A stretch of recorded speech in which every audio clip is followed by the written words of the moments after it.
Now we're going to go ahead and move on to item number 5, and this is an item that we did request as a council. So those of you who are here for this particular item, Ms. Farag, if you can invite those who are here to talk to us. I believe Acting Chief Jones, is everybody here? We have our Acting Police Chief, Marcus Jones. This is what's on my list. Assistant Chief David Anderson, Acting Assistant Chief Dinesh Patel, Acting Assistant Chief Paul Licori, Captain Sonia Pruitt, and Captain Jason Kukinos. So if you're here, please join us.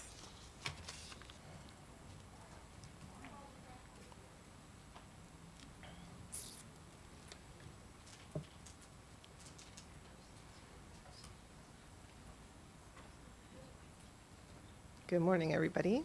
Good morning.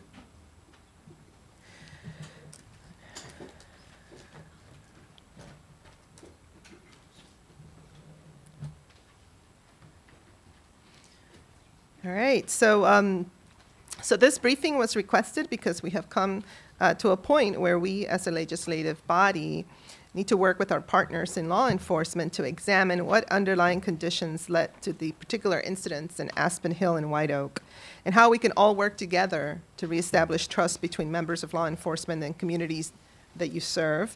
I want to make something very clear, though. The point of today's discussion is not to simply go on record airing our grievances about our fine police department.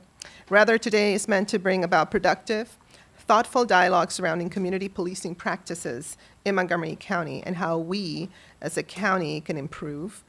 I think I speak for everyone when I said that we value the partnership between the council and the Montgomery County Police Department, and we welcome your input as support as we strive to make our county better. While I do understand that our police are some of the best in the country, and our policies and programs are seen as models by many other agencies, we also cannot pretend that we cannot improve. I should also mention that it is my intention to introduce legislation this fall, working with my colleagues, Councilmember Rice. I know we've had this conversation. Councilmember Joano has expressed interest to establish a more recognizable definition of community policing, as we cannot seem to pin down in a short blurb what exactly it is that we're talking about. Everyone has a slightly different idea as to what community policing means. And it is time that we all get on the exact same page and go from there. It is my hope to use this legislation as an opportunity to frame future discussions on community policing and create a more concrete structure to guide MCPD's efforts. Montgomery County is changing, and we need to make sure that our institutions are properly equipped to cope with today's new paradigm. Once again, I welcome everyone attending today. I want to acknowledge that we do have the leadership of our Fraternal Order of Police here as well. I see Mr. Cook and Mr. Holland. Thank you for being here, and thank you for being part of this dialogue. I do look forward to today's dialogue, and before we hear from you, let me turn it over to the chair of our Public Safety Committee, Council Vice President Katz. Thank you very much, Madam President, and thank you all for being here today. I think we saw each other a couple weeks ago when you appeared before the Public Safety Committee and on a very similar topic to give us an update on what we're doing for community involvement and for community policing in a variety of ways in Montgomery County, and we do a lot.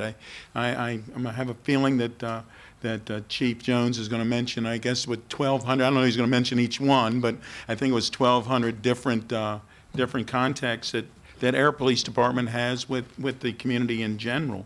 Community policing, as the council president said, does have different meanings to different people, and I think we need to literally nail down what we consider the definition to be. Not that it shouldn't be flexible, but what the definition should be. When Montgomery County was a smaller place, community policing was pretty much done by nature. It was everybody, you knew the police officers who were in your neighborhood or in your area. Not that everybody walked a beat, because they didn't walk beats in Montgomery County, maybe in the urban areas, but certainly not in the country, in the more suburban areas in the country where I grew up. But I can tell you that the police department that Montgomery County has, and it has always been a sense of pride. That doesn't mean we don't have every now and then some issue that we are very concerned about. And I know the police department themselves are very concerned about when those issues take place.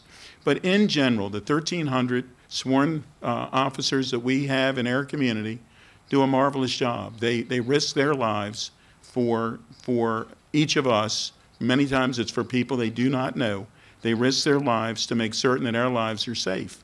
And for that, I don't think that should get lost at all in any of our discussions. We're very proud of what you do, and I thank you for what you do. And I know that at the end of this discussion, I might have a few other questions, but I do thank you. Councilmember Rice. Well, thank you very much, Madam President, and I look forward to working with you to make sure that we draft some legislation that codifies some of our current practice when it comes to community policing and builds on that in terms of best practices that we can continue to enact to make sure that we're addressing the needs and the changing landscape of our community. Let me just say, as a person who was born and raised here, who's seen the evolution of our police department, we've come a long way. I still remember, like it was yesterday, as I was driving home from Herman Sporting Goods from Rockville, and I was riding down Randolph Road, and I was driving my mother's car, Volvo 240, and wasn't speeding, and cop lights came on behind me, and I pulled over like I was supposed to, and the officer came out and asked for my license and registration, which I provided, and then asked me why I had a pager. My pager was on the visor, and pagers were a cool thing to have. And I was fortunate enough to be an only child whose parents pretty much gave me a lot of what I wanted, plus I worked so I could have it. And I said, why does it matter whether or not I have a pager? I'm not a drug dealer or something. That was pretty much my response. And the officer said, well, you know, we've had some reports of stolen vehicles. I said, this is my mother's car. And we had a little back and forth, and I was upset. And when I got home, I was so upset that I started crying, and I told my mother what had happened. And my mother and I got in her car and went down to the Glenmont police station and filed a report, because we felt as though what had happened was a violation, not just a violation of what our practice is, but a violation of community trust. I can say today that while there may be some of those instances that continue to happen, our police force is very different from that police force that was there then. I've seen it. As I live in this community, I talk to people. I know people who have had interactions that unfortunately have been similar to the ones that I've had. However, the preponderance of those are not that any longer. The changes that we have made have been significant, ones in which I can say, as a person who was pulled over, as a person who has been profiled before, not just by police. This happens in our society. People know about the story I tell about my own grocery store at Giant, in which I was asked by a security personnel whether or not I paid for goods because I used the scanner that Giant wants everybody to use to save on checkout time and checkout speed. These things still happen. And this is while you're a sitting council member. Your title, the money in your pocket, right? None of that has any protection from some people who are still prejudiced and who still feel that they need to pigeonhole you in a certain way. We can see that from our president, who continues with the conversations that continue to stoke those kinds of flames and make people think that that's acceptable. And it would be unwise of us to assume that there is not a single person who has made it on the force who may not feel that same way. It's unrealistic, and I feel that it's dangerous. But what we can do is ensure that the practices that we have are there that ensure that the majority of our police force, the majority of our community, can operate in a way in which that trust is still there. I have built a trust with my police officers. I know that with my local commanders and with my local leaders in our police department, we work together, and when there are instances where we feel as though officers are not acting as they should, those officers are no longer on the force. I can point to specific examples. This is why I think our force is working. We have Germantown Park, which you know, is a troubled neighborhood in my district, who's continued to have challenges. They are begging for our police to come in and lock people up. This is from the community, so I want to be very clear that I want to make sure that folks understand that there are neighborhoods out there that feel that they are under siege and want to have our police there. This community policing model is one that is not just about just having conversations with people. It is about protecting people. Those residents also deserve to have a quality of life that is similar to those that are in neighborhoods who don't have the same scourges of gun violence and drugs in their community. Their voices matter too. And I cannot say that we can just say with carte blanche, we're just saying we're just going to talk to people and we're not going to actually prosecute folks who are committing crimes and holding our neighborhoods hostage. Because that's what some of our residents feel. We have to achieve a balance. That is what true community policing is about. And so I just wanted to say that because I know that there's a lot of conversations going out there about race, about people being stopped, about what it means to lock folks up. I'm going to tell you, as a black man who grew up here, who has parents in the South who had all of the experiences of racism, who grew up as a young child in Montgomery County Public Schools, who had kids call him Oreo because I didn't talk like the other black kids. I've seen it and experienced it all. Every single bit of it. And I can tell you right now that I, as a 46-year-old man who's been here, trust and value my police department. I trust and value our leadership. I think that we've taken us a long way. Do we need to go further? Yes. But I think that we've done a great deal of justice for our community, and we can build on that by working on some of the things that we're talking about here today. Thank you, Madam President. Thank you. So we'll turn it over to you, Mr. Chief Jones, to kick us off in this conversation, and then we'll have some questions. Absolutely. So good morning to everyone. I know that there has been a tremendous amount of concern, particularly in light of the two incidents that we've had recently that have gained much attention in our community. And again, those incidents have given this police department, this police administration, a lot of, when I say pause, it really is aggravation and disappointment on our performance.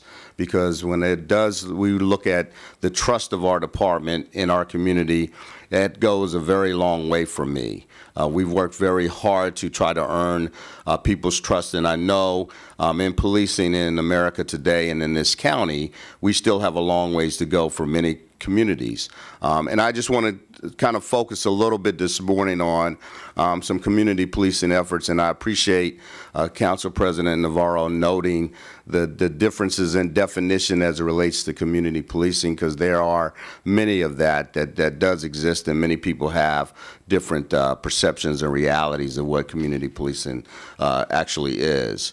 But the one thing I wanted to share with you all is how we look at community policing, and we are here this morning to answer those things that impact policing efforts across this county in many facets.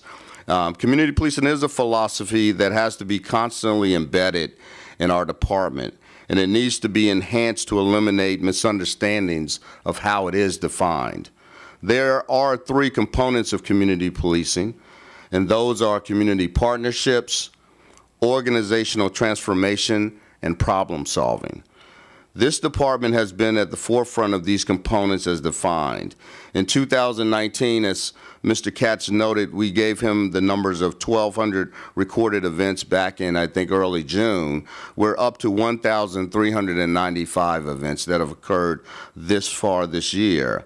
We have improved upon our recordation of these events as we began tracking them in late 2016. When I look at our department and how it's organized, you have 6 district stations, and out of those 6 district stations, you have community service officers who are assigned to each of those stations. And in fact, one of the stations, the 3rd district, actually has 2 community service officers, something that we look upon expanding in order to have better engagements in our communities. I would also note that even within that, we have other units that, when we look at our deployment of our officers out in the street, we have districts that are what we call deployed in the B team segment. Those particular districts have units that work the same areas, they work the same shift, they're permanent shifts, so therefore that is designed from a community policing model in order to be able to know the issues and the people that in which they serve every single day. And those are our day, evening, and even midnight shifts.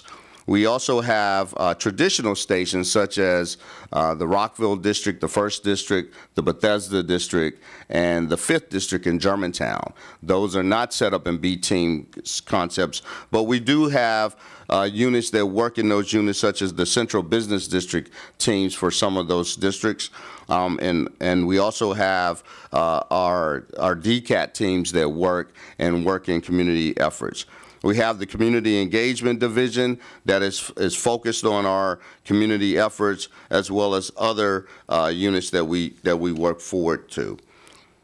When I look at, again, many of the issues that, when we talk about some of these community policing highlights of things that we do, I just want to highlight not 1,300 of our events, but I want to highlight just a few. And I want to show where our officers who have been involved in our community for quite some time, some of the types of programs that they set up. I want to highlight the 2nd District of Officer Dana Stroman, who's the CSO there, who actually has senior citizen movie days at Montgomery Mall each month, that she brings in the senior citizens and connects with them. And when she does that, she talks about safety issues that impact the senior community. I also want to talk about the Game Changers annual conference designed for young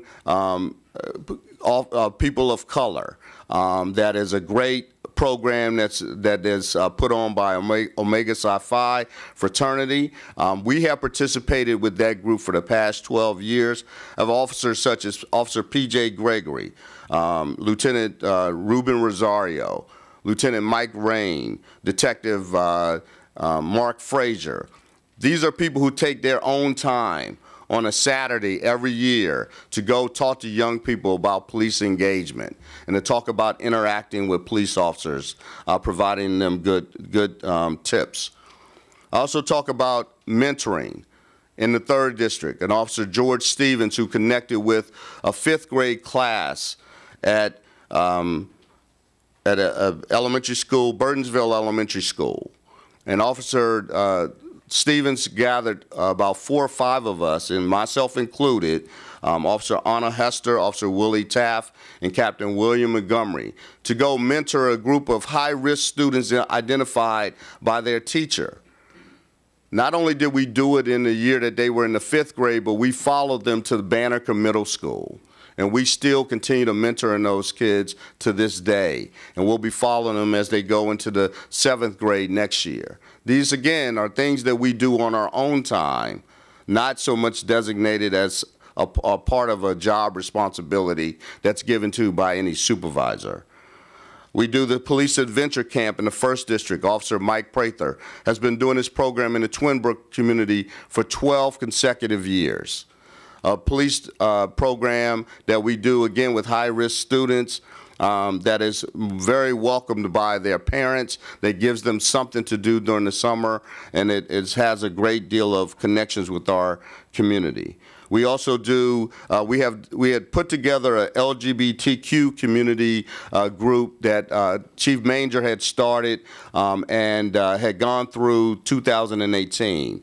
Captain Nick Augustine is still committed to keeping that group together to talk about these types of issues in our community and our police relationships with this particular community, which I think is vitally important to the safety of that community and for us to continue to have these discussions.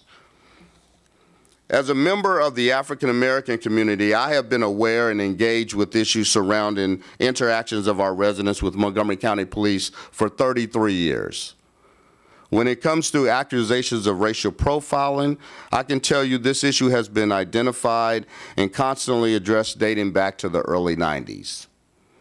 As a prior president of the Coalition of Black Police Officers, I testified before the County Council in 1994 with then President of the Council, Ike Leggett, to discuss this issue in a public hearing. We clearly understand the trust issues here. I believe there is a road to healing, and it starts with working with individuals and communities to gain trust. We must develop relationships in order to achieve this goal. I have several plans that I will begin to implement immediately to address these problems. One is to strengthen and enhance our community policing policies and practices. I am working to improve our community policing philosophy with an emphasis on addressing racial equity with our community members. We will improve upon current implicit bias and cultural sensitivity training. This training must be continuous for our officers to have clear understanding of others and how their behavior affects the community.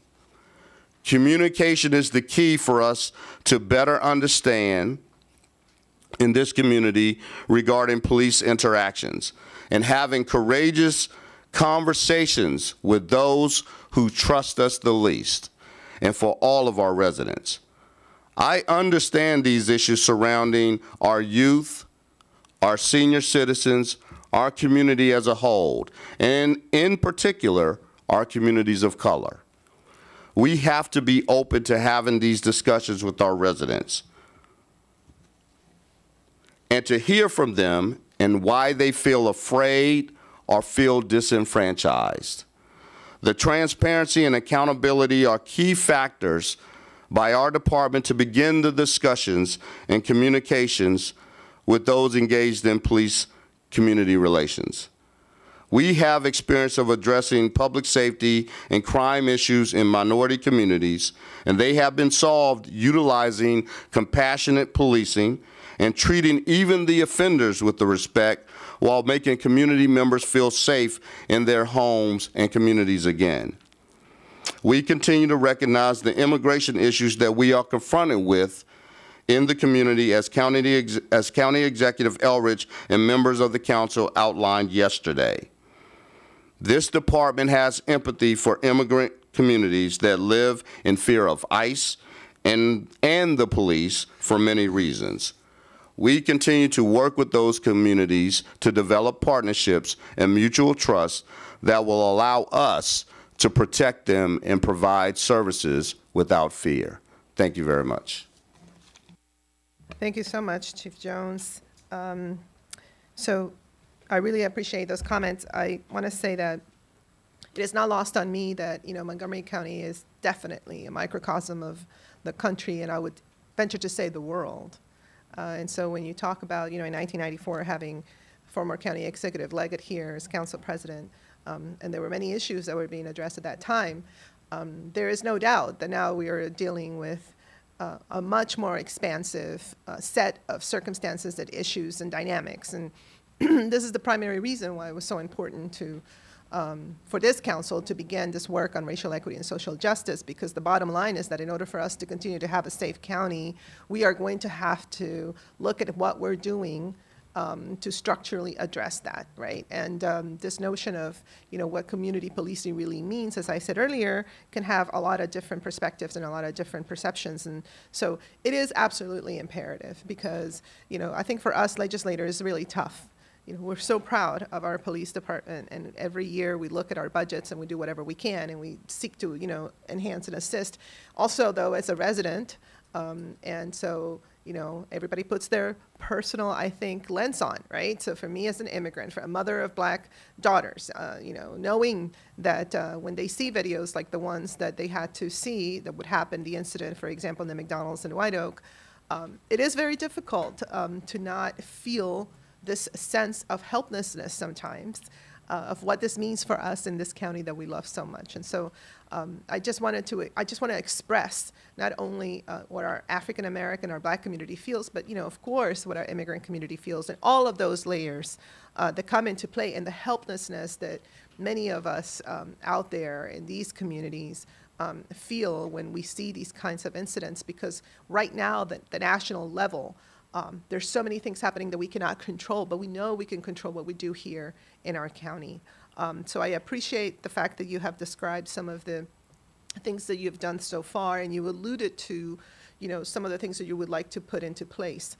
I will acknowledge that it's not simple, and like I said, as we've been doing this racial equity and social justice work, it is not simple. There is not one, silver bullet there to address a lot of these issues. But can you just share very briefly what are some of the things you're looking at? What are some of the things, best practices, taking stock of where we are right now, other than the different activities that you described? What are some of those things that you believe really do need to be put into place so that we can move forward in a positive and constructive manner? Absolutely. So one of the things that I think is when we talk about race in America, for example, the one thing that I know that I think is most difficult for people in general, and it has nothing to do with law enforcement, simply, is the fact that people don't like to have the conversation. They don't like to have the courageous conversation of really kind of, sitting across from each other and really talking about why people feel the way they do, and the things that are done by others that have impact on their lives. And then when you take it to policing, it takes it to a different level, right? When we look at the history of policing in America, you could even say the history of policing in Montgomery County, there are negative stories all throughout history, right? And I'm not lost upon that. One of the models that I think that is phenomenal, that I would look to emulate, is the Charleston Illumination Project. The Charleston Illumination Project is a model that basically brings the community, that is led by the community, but it is in partnership with the police department. And it is to bring together and come up with a strategic plan to actually bring people together in small groups, not just at the top of police administration of individuals having these conversations, but the actual officers, the boots on the ground, you might say, to have those interactions with them. And these are the officers that work in those communities that they're talking to those individuals. That, I think, it's an excellent model for us to follow. I mean, there's much more to it. I could speak probably for 2 hours to it, but I've talked to really the executive director who's running that model in Charleston, as well as a pastor who's really doing some phenomenal work in leading that model in the community, and it has bridged the gap, you might say, in their relationship building. So, and for us to have a successful community policing model, there has to be relationship building in this county with our citizens in order to be able to break down these barriers, misperceptions on both parts. If we're not listening to each other, if we're not talking to each other in a way that's respectable, I think that's a problem, and we're not going to get to the goal which needs to be set. So if that's the one model that I would say I would lead with, I would start with that. I would also state to you all that I have already committed to starting a working group within our agency to look at better practices for us for community engagement. That's going to be led by Assistant Chief LaCory, who oversees our Patrol Services Bureau. That would also include Captain Pruitt in our Community Engagement Division and all 6 of our police commanders. And we'll look to add others to this because when we look at what else do we partner, who else do we partner with, right? We partner with Health and Human Services. We partner with the Department of Recreation to do a lot of these types of activities, even, from a standpoint that's impactful in our communities. When we look at crime issues, when we look at issues that are going on in our neighborhoods, and particularly like if we're looking at our youth, for example, when we look at some of the issues that are underlying, that's the root cause of really why are people committing these crimes? Why are our kids getting involved in these types of acts? There are other things that the police department has no control over that's impacting that. How can we be more on the preventative end, on the front side of that, than at the end of it when arrests have to be made, right? And when there might be a negative impact of people in that community being crime victims. That's what we're trying to avoid. That's where we need to be. And so, yes, there's a greater sense of how can we be better. It's no doubt in my mind, I would agree with all of you. We can be better at what we do. And we do have a good police department. But I stressed to our command staff just this morning about the improvement, having a vision within your own districts to see what's out there and what are the needs. Thank you so much. I really appreciate that. I think that you will no doubt know and affirm that this council that I've been a part of for a while has always has made a lot of inroads in making sure that we have prevention and that we have collaboration with the different agencies precisely because we understand this issue of root causes and how it is incumbent upon all of us to work to avoid many of the things we're seeing. So I really appreciate the fact that I know you have been a key player in ensuring that we always look towards prevention. I'm going to turn over first to the chair of the Public Safety Committee, and then I'll go down the line of lights. Thank you very much, Madam President. And thank you again, Chief, for reminding us once again, and we applaud certainly the various community engagements that you've been involved with. I've personally seen many of them. A couple of weeks ago, 2 weeks ago, I guess, I was at a community event, and the police and the young people were having a wonderful time, enjoying each other and having good discussions. So it's always good to see that.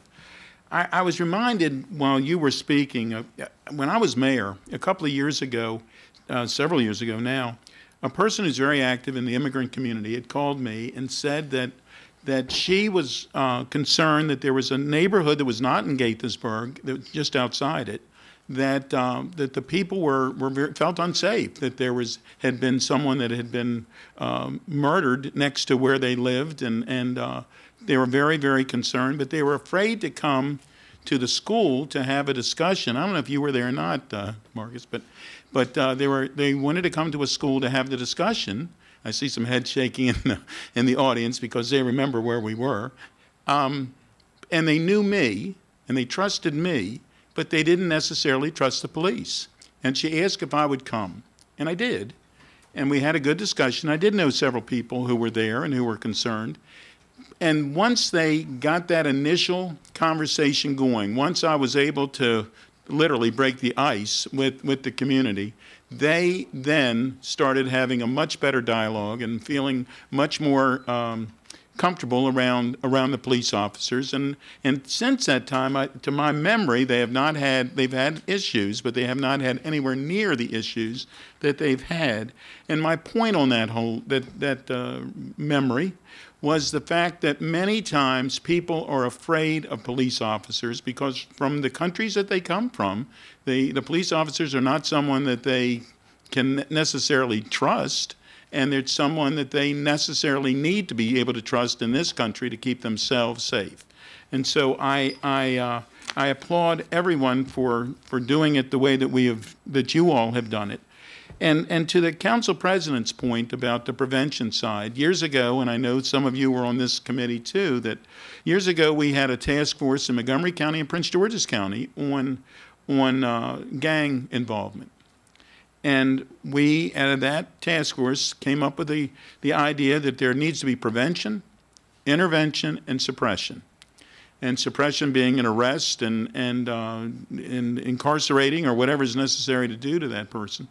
But that the prevention and the intervention were the most important parts of it. We could not arrest, and we did not arrest, our way out of a problem. We needed to make certain that how we prevented was something that, in that case, most people were young people, that they would actually be engaged, and that this was a way to engage them. And I always used to talk about that if we bought all the ping pong tables in the world because we wanted to make certain that people had something to do, or young people had something to do, and our young people didn't want to play ping pong, we might have had a good heart about it, but we didn't do anything. We might have meant to do well, but we didn't. And so we had to have those continued dialogues. We had to engage our nonprofit community, which I know that all of you have been engaged in directly over the years, not just recently. And so that's exactly what we need to continue to do, and need to continue to do it in more and more. This morning I received an email that wanted to make certain that there was a clarity about community policing, that it's not what they called feel-good community events, but full-service personalized policing where the same officer patrols and works in the same area on a permanent basis from a decentralized place, working in a proactive partnership with citizens to identify and solve problems. And I believe, Chief, you did touch on that, but I wanted to make certain that we were clear on what you were saying when you discussed that. Could you please talk about that a little bit more? Absolutely, and I think what's important to understand is that that our officers, when I described a little bit about deployment and them working in the areas, that are permanent, that they are aware of the issues that are occurring in their particular areas in which they work and the problems that they solve. I could have acting chief, assistant chief, I'm sorry, Paul LaCourie kind of give maybe one example of a district that has a community problem, from a standpoint that needs to be solved, and how those officers actually work with that community to actually solve that particular problem. Thank you and good morning.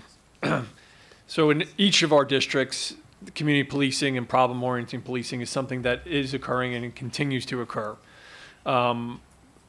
Each of the district commanders reports out about their problem-oriented policing, and we're expanding that model during our weekly MCP stat models, and we're also embracing the turn the curve model that is coming from the chief administrative officer as well. And in one of the examples I'd like to highlight is that in an apartment complex in Gaithersburg, we were receiving multiple complaints from the residents there about quality of life issues. In that complex, there were 196 calls for service, with 107 of them concentrated in a small block of that apartment complex. Using a community policing philosophy, they met with both the manager of the complex as well as board members from the apartment complex and residents to identify where the problems were.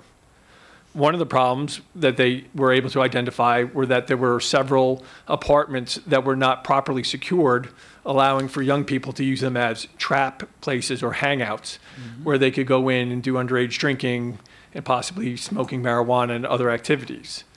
Working with the board members and the management there, they were able to secure those. Then the police, along with management, then gave them access to patrol some of the more common areas, as well, to make sure that that behavior wasn't spilling out into some of those other areas. Partnering with both the residents, as I said, the management, the Gaithersburg City Police Department, we had concentrated patrols, therefore, and that the number of calls for service dramatically reduced.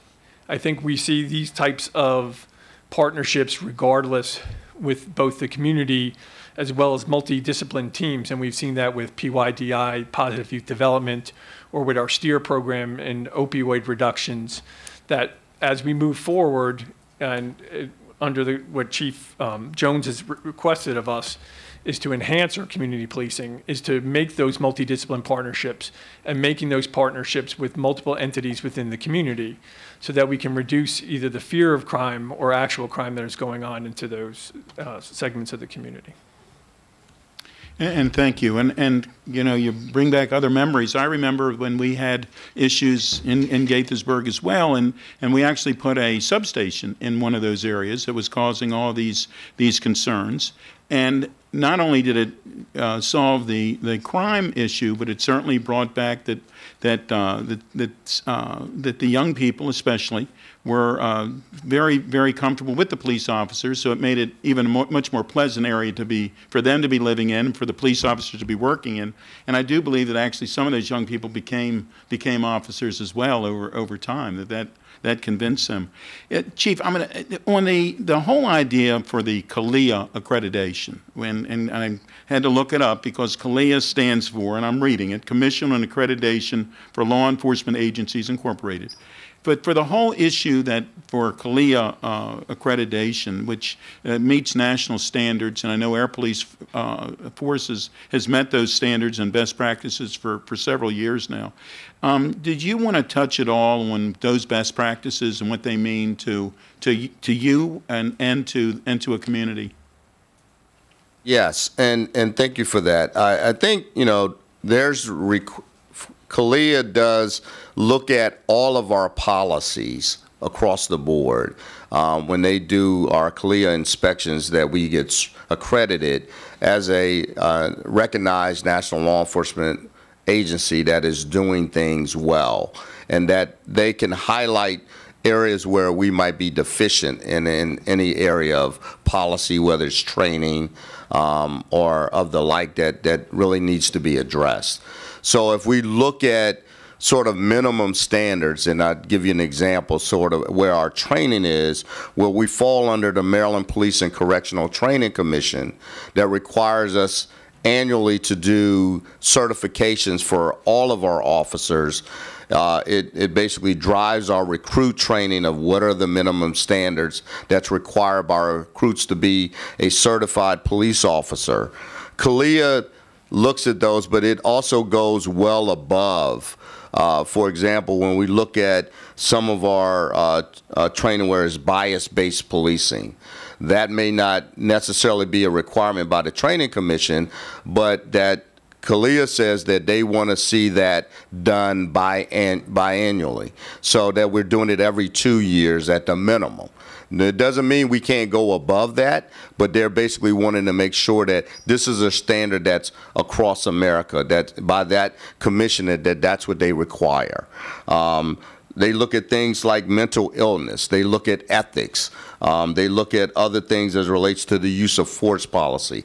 Those things that, again, that can be expanded when you look at your entire policy and planning manual that they go and review. Not only do they review it, but they actually, when they do their inspections, they come in to make sure that we have the documentation to prove that we've been doing it, and that it's actually that we're actually doing what we're saying we're doing as it relates to our policy, that's consistent. And if there's any discrepancy, they will note that in our inspection during that period of time. Okay. Thank you. And I know that Air Force has actually gone out and taught other agencies about what we do for those who have mental illness and what we do for those who are autistic, and that list goes on. I mean, we've made literally national news and should how good we are at what we do on that. I know that for de-escalation, that our use of force does not explicitly address the mandatory de-escalation of a situation. Did you want to touch on that as well, please? I'll stop in a second. Yeah, okay. Yes, I do. So one thing to be clear, we have our use of force policy that I think that was shared amongst all the council members. In our use of force policy, it highlights the levels of force and how it's identified and how it gives the parameters for those officers of the amount of force that they are allowed to use in certain situations. The one thing that I want to make sure that is important is that all of our training that we conduct with our police training academy is a part of our policy. It may not be written explicitly in the policy. The one thing I will tell you all is that I am directing, we are in the process of revising our use of force policy. We just revised it, I think, back in 2016, and I've decided that we need to do another review of that. So we're in the process of doing that right now. But when we talk about deconfliction being mandatory, I think there's a little bit of a danger for us to look at the term mandatory, because there are situations that don't necessarily, may not be a de-escalation situation. And I will give a highlight, and it's the most heinous of highlights to be shared, but I think it's a reality in our environment today.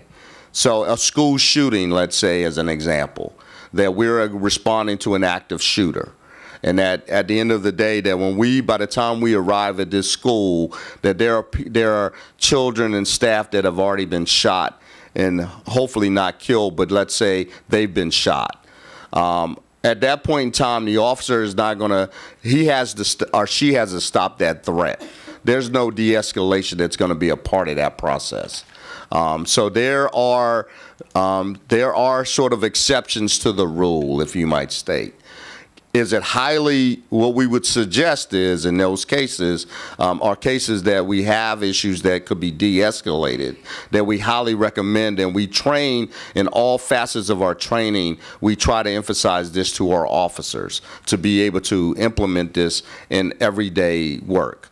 But that's just an example that I would say that would exclude it from being a mandatory de-escalation. Well, thank you very much, and the council president is right. I've actually taken more time than I should have on this, but of course I, like you, could speak for hours about this as well. But just the one idea that you had mentioned earlier about that the ideas that you have and the suggestions that you wanted to have about community policing, that's going to take a lot of resources, and I know that's going to take more resources than what this council has given over the years. I mean, in order for us to do this properly, we need to give you the proper personnel and the proper tools to do it.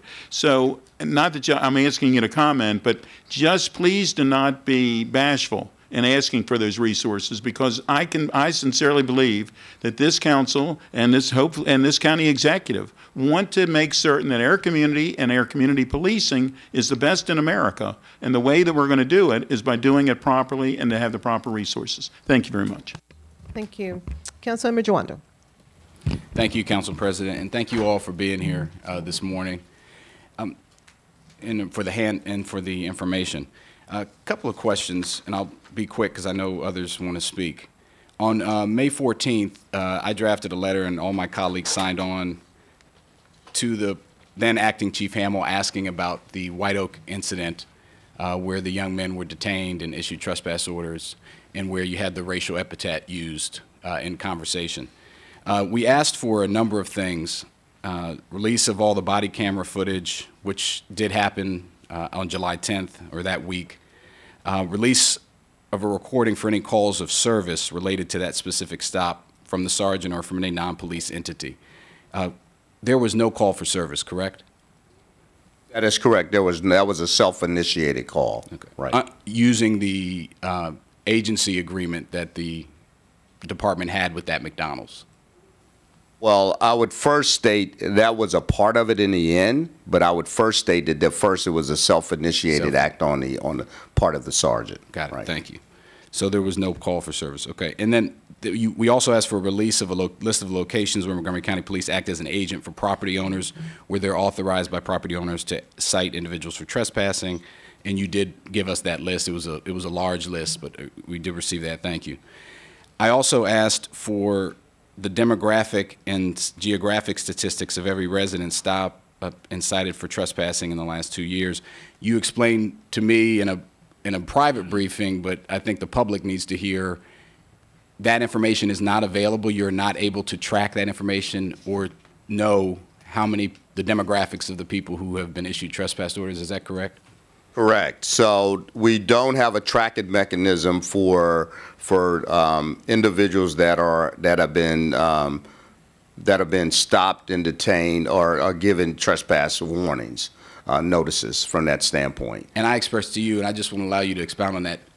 I think that's important information to have so we can improve performance and know if there's disparate action happening. Would you agree with that? I would can you talk agree. about the steps you want to take to improve that? I would agree, and I would suggest that we would need more resources to be able to do that.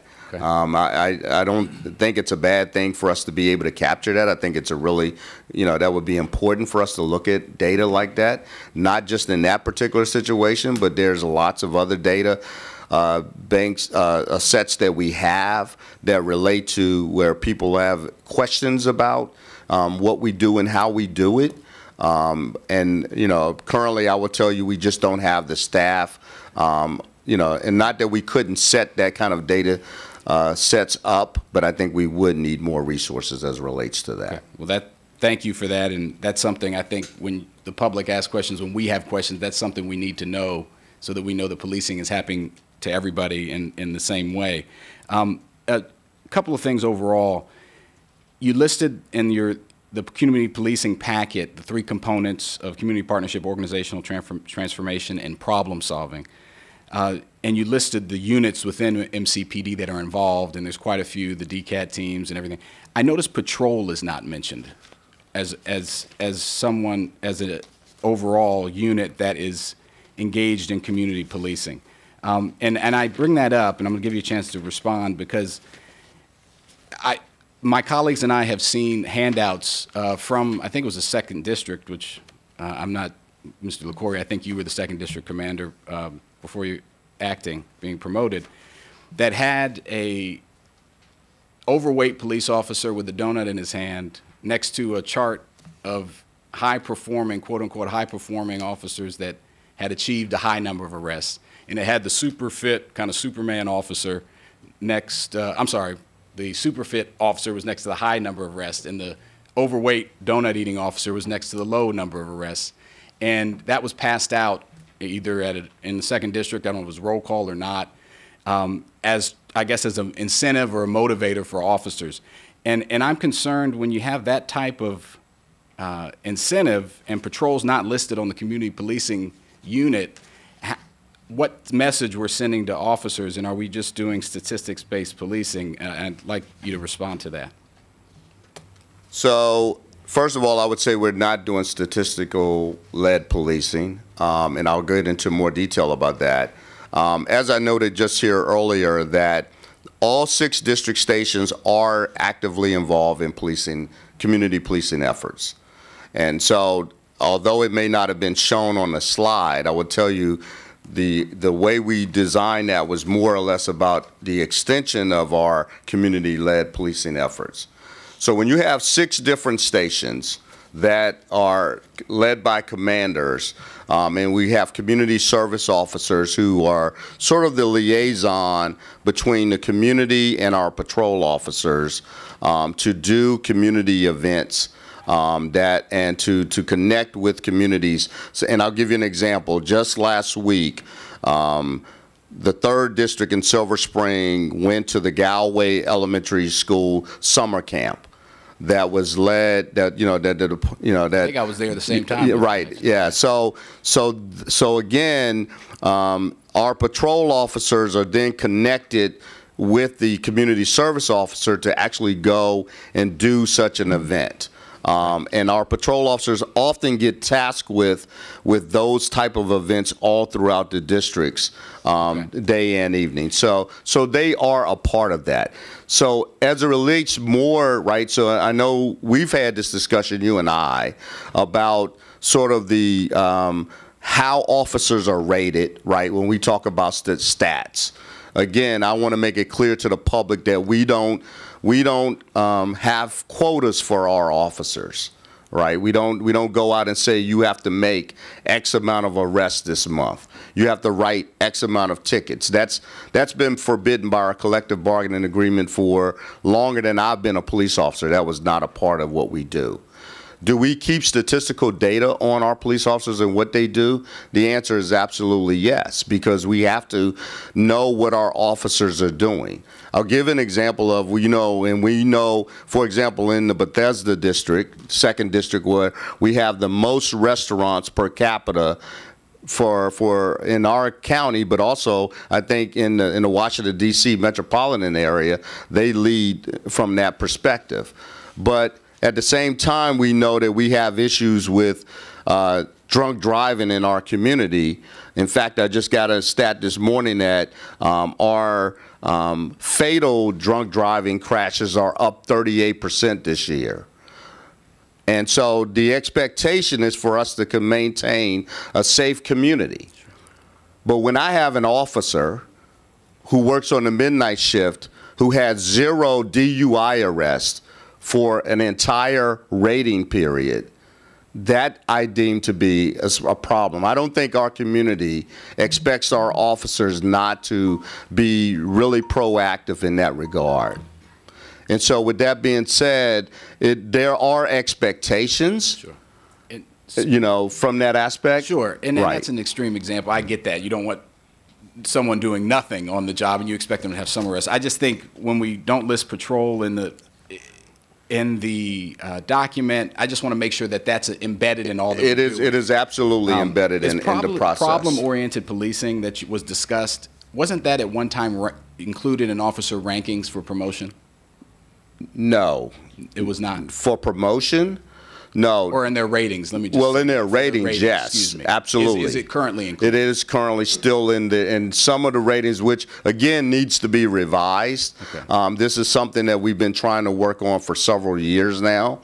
Our annual rating proficiency for our officers to be able to identify those things which they do. But there's a larger narrative, right, that goes into those ratings. Those are specific objectives and expectations.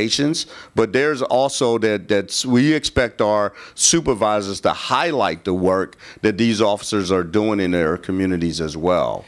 That's right. That's an important factor. And I think my point there is that if we're tracking all these other things, which we should track, we need to know that information. Sure. We also should be tracking what folks are doing in the community, and we should assign value to that. Oh, absolutely, yes. And that should be, if we're talking about how we engage the community, and my understanding was that problem-oriented policing was no longer included in the rankings, but you cleared that up for me saying it is. Right. Okay. And just a couple more questions. The White Oak incident, back to that, no one was called. The sergeant, I reviewed the body camera footage. The sergeant did not have his body camera on when he initially encountered the young men. Is that correct? That's in violation of policy? Yes, that's correct. That is when if racial profiling is going to happen, it's going to happen when he approaches somebody, right? Would you agree with that? I would agree. Absolutely. Okay, so it's a problem then that we didn't have that footage and we just had to go based on the officer's report. Well, if I would remind you, Councilman Jawando, and I agree with you. I mean, the policy is correct. We should have our cameras on.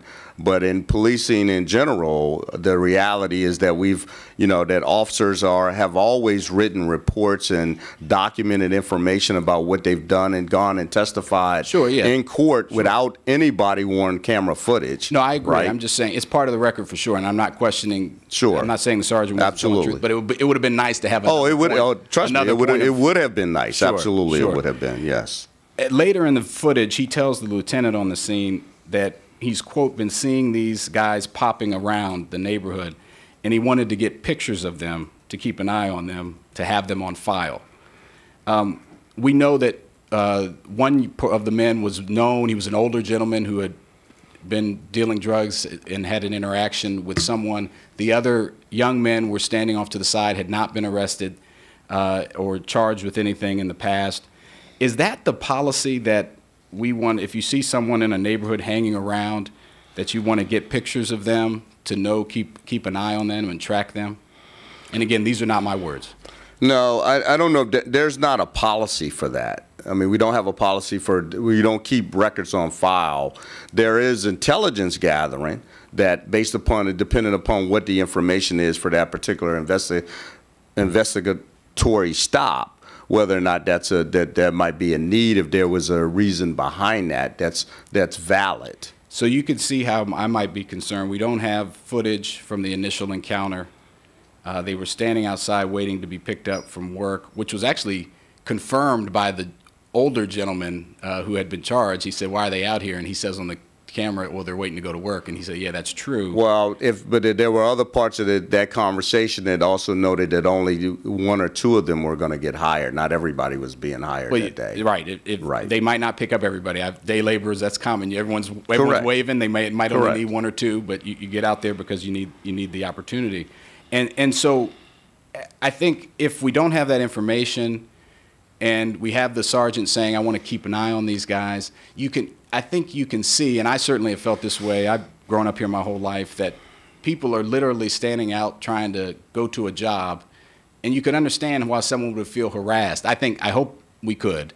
If I can understand it, but I also don't want it to be lost the fact of why also that Sergeant McDaniel noted that was the reality that we know that McDonald's has had problems with drug dealing and drug usage at that particular McDonald's. Sure. And I live up. And so when we look at the safety of our businesses and the safety of our community members who also patronize those businesses, I think that's an important part of that discussion. I agree, and I live a mile from this McDonald's, and I understand the dynamics in the neighborhood. But we have to balance that again with people being able to live and exist in their own neighborhood. Oh, I would agree. Without feeling harassed or feeling policing different. And when we look at stats like the fact that over half of the people arrested and having use of force used against them in 2018 were people of color, were African American rather, and if you add Latino, you get over 75%. We need to ask.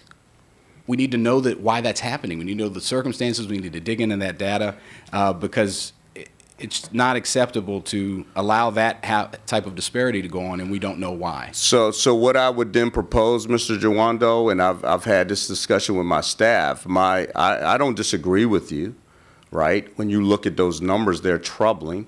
There's part of the data that I've heard that when people say, well, then X amount of, then we look at the population here in Montgomery County of our minority community, and we look at those numbers. The one thing about that is a little bit flawed for the fact that outside there, we also arrest individuals that come from outside of Montgomery County. Sure. So we arrest people from Washington, D.C., from Prince George's County. I would highlight to you that the last big gun burglary case that we had in Rockville, all of those individuals who were all African American came from Anne Arundel County. So Right. But my bigger point to this is that, yes, I agree with you, it needs to be looked at. I would suggest that we do an external audit. I have found companies that do this type of work in law enforcement, that they do an external audit to look at the arrest data and with people of color and what that looks like, our youth, all of those things, and what are the factors, what's behind that, what's connected to crime victims that these individuals are committing those offenses, and which ones are initiated by the police department. And we talked about that, and I think Yes, that's a great absolutely idea. we did. Yeah, and this is my Yes. last question. I know other people are waiting. In the Aspen Hill incident, we know the officer has been charged with second-degree assault, Officer Morris. Many have witnessed the video, and would you agree with me? It was shocking to see. I've stated that publicly. All right. Yes. I just wanted to confirm that. One of the things that was equally shocking to me, and I'd love to ask you about, is that when the knee goes down and the head hits the ground, no other officer reacts. Mm-hmm. And while I agree with you 100%, the officers on our police force, we have a great police force. I think I'm the only one up here that's actually worked at the in the police force when I was an AmeriCorps intern 20 years ago. The fact that no one reacts, to me, speaks to either a fear or a culture problem that people are concerned or they don't want to get another officer in trouble. And I want to know, Are you concerned with that? As a first question, and second, is there a policy if you witness another officer committing a crime or violating policy? Are they supposed to react or intervene, or are other officers supposed to react and intervene? So the first question, I would answer it this way: no, there's no policy that states that specifically, but it does concern me for the fact that I would think in fact, Assistant Chief Anderson and I, he has actually done some research to look at actually Police Executive Research Forum that has put out sort of these conditions in policing, and that's one of them where we're highlighting the fact of what is sort of a requirement by officers. What policies could we set in place to have officers actually have to report out when they see those types of excessive force that should be brought to a supervisor's attention? So that is a concern of ours, and I'll let A.C. Anderson answer that much more in detail. So good morning, Dave Anderson, Assistant Chief, Field Services Bureau. A couple of things. One is we're looking at a case with some criminal charges. And I think the other question that arises out of your point is, would a witness officer be criminally charged? I don't want to get too far into the case at hand because that is still under investigation. But I will tell you that I've had conversation with the prosecutor's office, and when you have an actual case or controversy, that's very important to be able to do the analysis and say, who's going to be criminally charged and who would be criminally responsible that maybe didn't have a part in the act itself, but didn't act to stop it. That's an ongoing conversation that we're having with the state's attorney's office. With that said, there's an administrative part of this as well. I believe it's Rule 16B that we have under Function Code 300, which you can find online. It talks about unsatisfactory performance and work standards. Arguably, it could be a work standards violation. Those are things that we would have to bring forward in a charging document. We are consulting with the county attorney right now about our existing rules and any potential need to clarify that rule. PERF did a recommended 30-item outline going back a couple of years. One of the recommendations from that group was effective to be a duty to report. And the duty to report, very simply put, is a knowingly standard. Yeah. If you know or should have known, then you should report. I appreciate that, and that is a good standard. I'm glad you're looking into that, and I look forward to keeping in touch with you on that. On the resource question, certainly want to be supportive. I think we can get to a place where we're analyzing all this data, we're giving people trust, we're having accountability, and I know we can. This is a difficult moment, but I appreciate the candor and I appreciate the responses. Thank you very much. Councilmember Hooker. Thank you, Madam President. Thanks for being here, Chief, and everybody. I know we have a number of other speakers. We're going to move to the speed round, Chief. So I'll be brief here. Brief questions, brief answers. Really appreciate, though, your opening comments and Councilmember Rice's as well.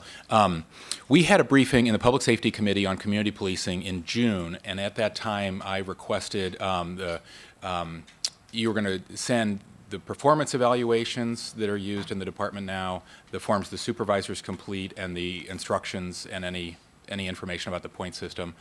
Any mentions of community policing in MCP materials, any training materials regarding community policing, and the job description for police officers so we could see what it says about community policing and the approach to community policing in general. Any update on those requests? We'll make sure that we get those to you. I thought that was already done, but we'll make sure we get those to you, Mr. Hooker. My apologies. Thank you so much. A couple questions about the use of force policy.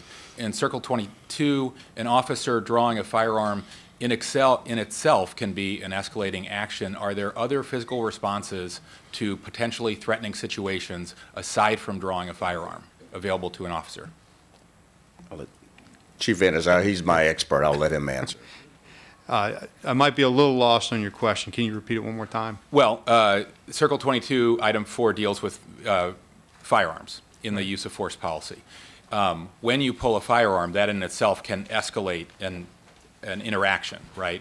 Are there other alternatives to using to pulling a firearm that are available to an officer? Oh, most certainly. I think there are. Oh, can you elaborate? Definitely. I could probably go on for much longer than you'd I'm like. Sure. And let me just start by saying this. De-escalation can look like a lot of different things. And interestingly, if you read our Function Code 131, electronic control weapons, TASER, if you will, there is a school of thought, which has merit to it, that if you so much as just pull out the TASER and cycle it so somebody knows, like, I've got a TASER, and while you may not utilize it, that could get somebody's attention Change and behavior. de-escalate, right? A firearm at times may need to be drawn if somebody is not complying and you're in a situation where you may have to use deadly force. That also could get their attention and make them begin to de-escalate and comply. However, having said that, there are times when you have the firearm out, to your point, and if you believe it's not going to be potentially a deadly force situation and you holster, and then you're beginning to talk to somebody, you may transition to another instrument that we issue, be it TASER, as previously mentioned, be it pepper spray, an ASP baton, simply talking to someone. I would also say that de-escalation can take a lot of different faces and involve multiple officers. So if somebody's talking and that's just not working because Dave Anderson isn't the best person to convey the message, maybe we transition to somebody that has a better approach with folks. That, and so I can tell you that every day our officers do this. The hard part is we literally cannot showcase all those events.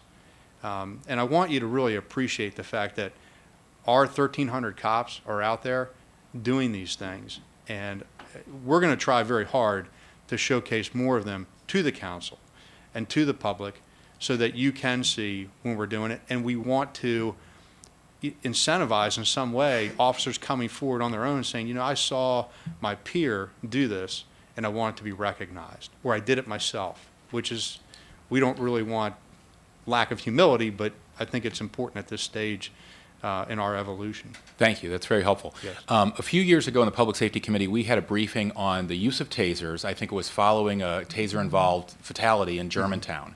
My understanding then, my fading memory, it was that there were going to be fewer tasers issued to officers at that time, and there was a new generation of less lethal tasers that were going to be coming from the manufacturer. Do you have any update on that? I can tell you that we are constantly looking at the newest technology. So we have transitioned out of a series of models of taser, and they all have different upgrades. I could get you that information later, what the evolution looks like. But we did separate out that policy as a Right. separate function code. We have looked at that event and other events. We have placed very specific expectations on taser operators. But in terms of the numbers going down, I will tell you that when TASER came forward and issued an updated warning that this could result in fatalities, and we literally over a weekend brought in I think it was 400 operators in a 48-hour window and retrained them all. Some of those folks said, I don't like the idea of carrying an instrument that is supposed to be less lethal and have it be lethal, because that was not my intent. So Right. some operators turned that instrument in. Council President Navarro said it earlier, there are very few silver bullets that exist. And on this topic, I can tell you right now, the last thing a police officer wants to do is use an instrument that is less lethal and have it turn into a fatality. They do not want that. Right, that's helpful. Thank you. Yes. Circle 23 is about gauge impact projectiles. How often does MCP use this type of gauge impact projectiles, under what circumstances, and have any suspects suffered serious bodily harm from the use of that force? So the less lethal standard is pretty much across the board. I can tell you specifically as it relates to those projectiles, what we have in essence is a shotgun with an orange stock. It fires a beanbag round. There was an event that occurred, and I don't know the year, but I believe it was in Boston, where a young lady was struck in the head and killed. Again, I can tell you we had a lot of people turning those in. And here's the other point that I would say is we've had events across this country, whether it's taser or a less lethal instrument, where it looks or potentially feels the same as another weapon, our regular 870 shotgun, our handgun as compared to taser. These are things that officers have to drill and practice and have a comfort level with to feel like, you know, in a stressful situation, I will, number one, pull out the right weapon, and number two, use it in a manner that I'm trained to.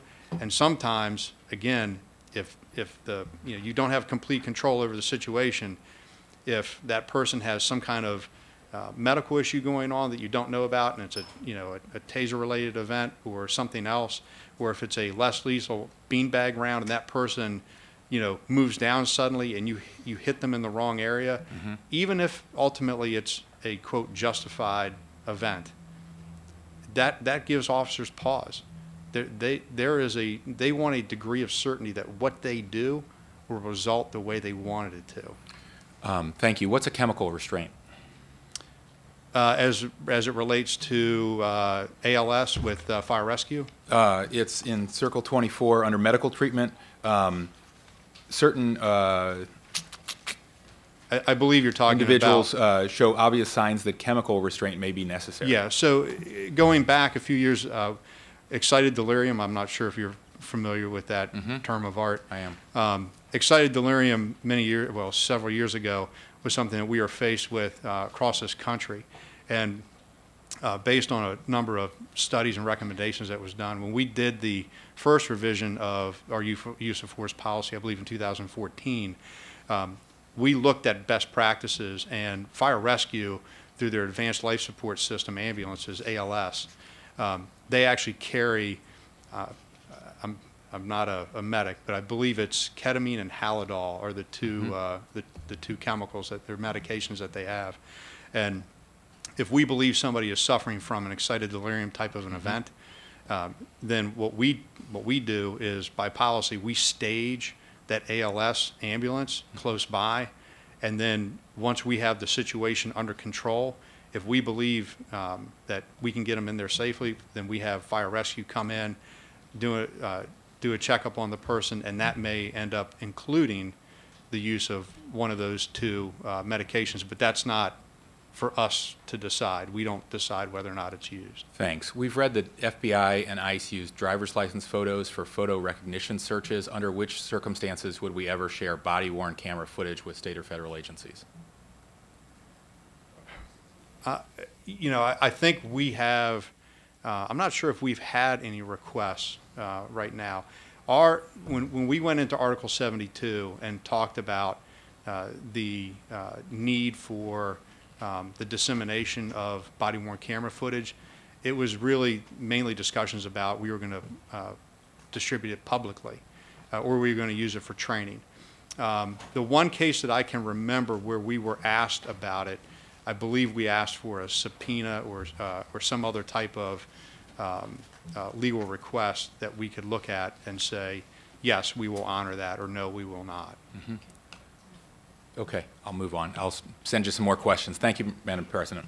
Thank you. Councilman Albornoz. Thank you, Madam President. This past Friday, I was at some garden apartments off University Boulevard for a Street Outreach Network event, which is a partnership with MCPD as well as Montgomery College and MCPS. And it was hot. But it was packed. There were tons of members of the community there, and at one point, the balloon artists who had been hired to make balloons left because it was so hot. Two MCPD officers went on their phones, clicked a YouTube video, learned how to make balloons, and then made balloons for the kids that had been waiting in line for quite some time. Those events are important, and I know events in general only scratch the surface sometimes, but what I observed during that particular event was a lot of dialogue and interaction between members of the community, but in particular youth with officers that were there. We discussed in our Public Safety Committee hearing on community policing the need for more training to make sure that officers do have more positive interactions and are in a better position to be able to communicate more effectively. And I saw very clear examples of that on Friday, and many through the last 10 years of my career within the county. Chief, you talked in that session about the need for more training in this space. Could you elaborate on that a little bit, and what, if any, efforts are underway or will be underway within the plan you described at the beginning of your testimony to specifically address how law enforcement officials can more respectfully and vice versa interact with our youth in particular? Absolutely, and I think that's a great question. I think that, you know, communication is clearly a key, right? When we talk about, when we have some communities who have this barrier and are afraid of the police, and we have to figure out a way to kind of break that, to break that down.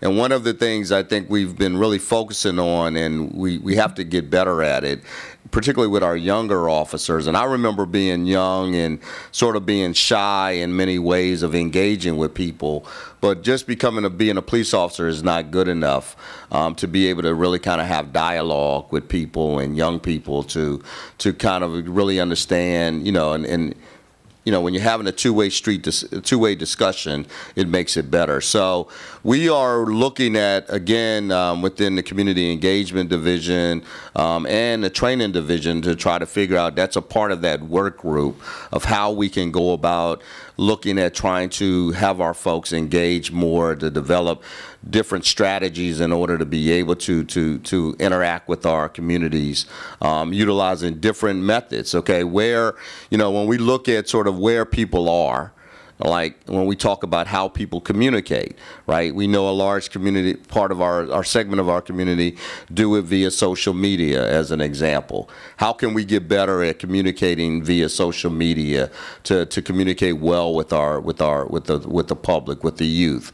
How can we, you know, engage in these different activities that are occurring across the county that we, you know, a lot of times we might show up at, but the question I have sometimes are we really engaged even though we're there? And so, you know, whether it's, you know, our officers walking around giving glow sticks to little kids and just having a really good discussion about them, and you know, getting feedback from them about policing in general, and, you know, it's sort of, we become, you know, lots of times you become the show, you might say, because kids want to know all the tools that you have on your belt. We do career days, for example, all throughout this county at our public schools. And is one of the favorite things that I always like to do, walking into a classroom and having these discussions with our kids about what we do and how we do it. No matter what age they are, whether they're in the 1st grade, the 5th grade, or, you know, even in middle to high school when we talk about career advancements.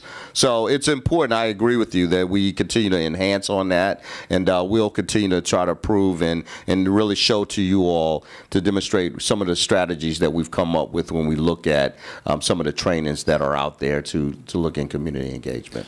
I appreciate that. I also very much agree with my colleague, Councilmember Jawando, in terms of identifying positive metrics to track the overall efforts of officers and those good deeds that are by the thousands that are out there. I know there are events where we specifically highlight and embrace and acknowledge really great work that was done within the community. I've used this example before, but Assistant Chief LaCorey, when he was a patrol officer 14 years ago, and my wife ran a food pantry in the Langley Park area, used to bring food from the Costco on his own and help stock the shelves and help organize the shelves then, which meant a lot to the community and certainly a lot to my wife. And so there are many examples of that within the force that need to be highlighted. Specifically around metrics, I do think, as we discussed again in our committee session, things like how many referrals an officer is making to a sister county agency for a youth that they may come across that may be in some situation that is a challenge or negative. Tracking those kinds of statistics, I think, would be helpful. And so as you develop the strategies you mentioned earlier, if you can come back to us at a later date with some of those specific metrics and maybe other best practices that have been observed from other law enforcement so that we highlight the positive along with the punitive, I think would be really important. I just want to bring up two communities that to elaborate on specifically. And that is, of course, our immigrant community. Appreciate law enforcement's efforts to support the county executive's executive order. But there are a number of tools that I know law enforcement uses to engender trust, particularly within our immigrant communities. And if you could talk a little bit about how we're helping victims of crime through the U visa and T visa process, and how that is a resource, and whether or not we've been able to effectively employ that to provide more support, particularly for our undocumented community who are often the victims of crime and don't report it. Yeah, so we have an active U visa program, I know for sure, T visa, via our Special Victims Investigations Division. And what happens is when our victims of crimes actually need to fill out this documentation and needs to be reviewed by us and signed off, we actively do this. Within the Special Victims, we have a lieutenant that's specifically assigned to review those cases and coordinate with, generally, there's counsel of those particular victims when they're trying to, I guess, get their U visas and T visas approved. So from that aspect, so we're very actively involved in approving those processes, or at least going through those processes and getting back with those counsel of the victims that are being impacted in our community by crime, but who are undocumented. Fantastic. I appreciate that. And then finally, for now, you know, the fastest growing demographic in our population is our senior population. As the council president said, community policing is not a one-size-fits-all. I know there have been efforts to make sure we are more proactively reaching out to our senior community. I don't want to elaborate on that now because time is short, but just to please continue practicing those efforts. And the efforts done around special needs children, particularly with autism, is a great example of where we, I think, have been able to effectively employ community policing and can be a model that we employ for other communities to engender trust. So thank you for the responses to those questions. Thank you. Councilmember Rice. Well, amen to that. Shout out to Jake, who does a great job working with your organization, a good personal friend. So Jake, you got a shout out. I want to jump right into this because I've heard some questions about where we practice community policing right now and where we do a great job of it. One of the things, and where it's explicitly stated, and where we make sure that we train on those practices. And I just want to read very quickly, a school resource officer, this is from your own website, a school resource officer is a sworn uniformed law officer trained in emergency preparedness, crisis management, community policing concepts, and problem solving, who is assigned to work as a liaison to MCPS.